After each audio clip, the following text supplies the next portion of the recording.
Selamat pagi ya. Macam biasa lah, pagi-pagi ni kita turun ke Sungai Pahang tengok jaring, rawai, macam-macam lah yang benda kita tahan kat Sungai Pahang ni. Alhamdulillah kita dah selesai tengok lah. Okey, jom kita tengok hasil dia ya. Ni hasil dia hari ni. Tak banyak, tapi adalah ada dalam 4 ekor je. Yang ni ikan bilut ikan bilut 2 ekor. Bilut ini gohok seekor lawan seekor. Ni dah ada rezeki hari ni ya. Gohok ni boleh tahan lah.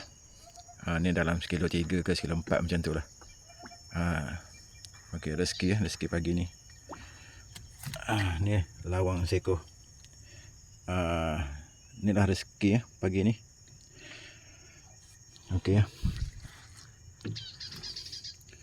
Hari ni 9 hari bulan 3 2026. Alhamdulillah.